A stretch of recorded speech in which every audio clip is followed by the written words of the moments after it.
राज्यामध्ये केंद्र सरकारच्या माध्यमातून विविध धान्य खरेदी प्रक्रिया चालू होती।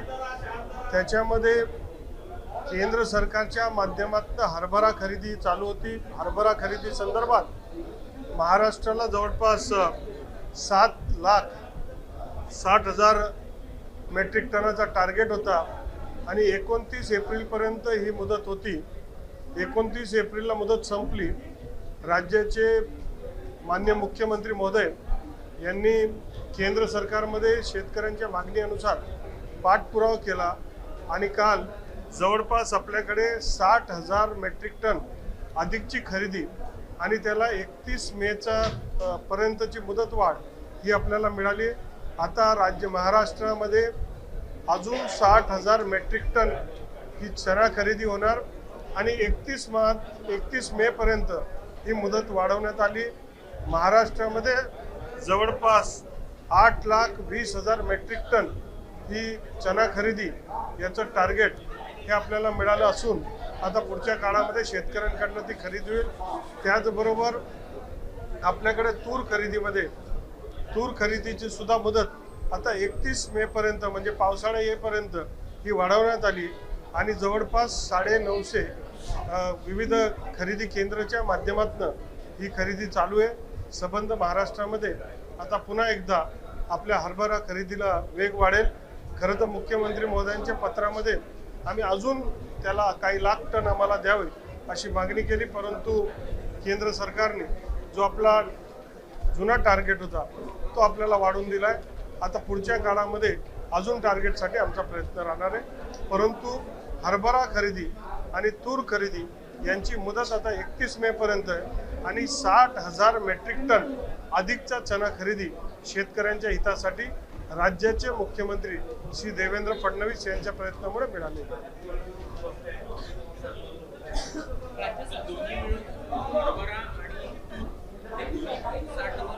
नाही, तूरसाठी आणि हरभरासाठी आता मुदत ही 31 मे पर्यंत केली। ऑलरेडी आपला तूरसाठी टार्गेट मोठा आहे, तो चालू आहे। हरभरासाठी टार्गेट संपला होता, तर अधिक आपल्याला 60,000 टन हे म्हणजे 58,632 टन ही आपल्याला कॅपॅसिटी मिळाली। अजून आपण त्यांच्याकडे एक्स्ट्राची मागणी केली। इतर राज्यामधलं जर टार्गेट पूर्ण होत नसेल तो टार्गेट महाराष्ट्राला द्यावा अशा प्रकारची मागणी आम्ही केलेली। जे शासकीय अधिकारी आहेत त्यांना हिंदीची परीक्षा देणे बंधनकारक केले। त्यावरून मनसेने इशारा दिलाय की अशी परीक्षा झाली तर आम्ही ते केंद्र उघडू। यातली माहिती मला नाही। सर, राज्य सरकारने एक निर्णय घेतलेला आहे। राज्य शासकीय कर्मचाऱ्यांनी जो संप केला होता नवीन पेन्शन योजनेच्या कार्यपद्धतीसाठी आज त्या संदर्भातील परिपत्रक देखील लागू झालेलं आहे। त्यामुळे मोठ्या संख्येने जे कर्मचारी त्यांच्या पेन्शनचा मार्ग मोकळा होणार आहे, काय सांगणार? आपल्याला माहिती आहे की देवेंद्र फडणवीस साहेबांच्या नेतृत्वाखाली असणारं शिंदे साहेब आणि सुनेत्राताईंच्या उपमुख्यमंत्री असलेलं हे सरकार हे शेतकऱ्यांच्या हितासाठी सामान्य लोकांच्या हितासाठी काम करत असतं।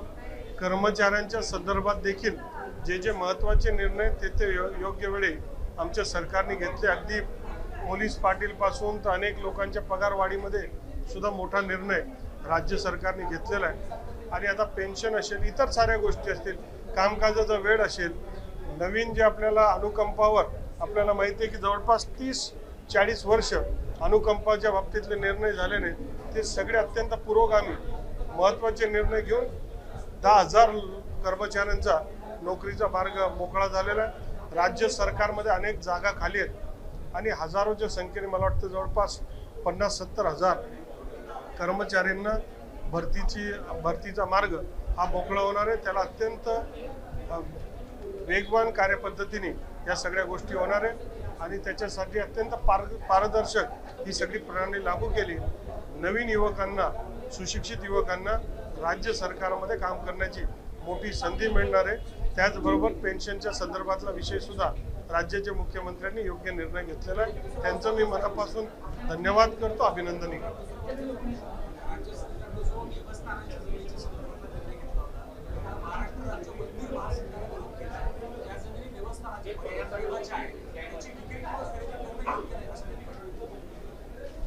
ठीक आहे ना, खरं तर मंदिर आणि भक्तांच्या भावनांचा आम्ही विचारच करतो आणि त्या संदर्भातला त्यांच्या संदर्भातला विशेष महत्त्वाचा आहे.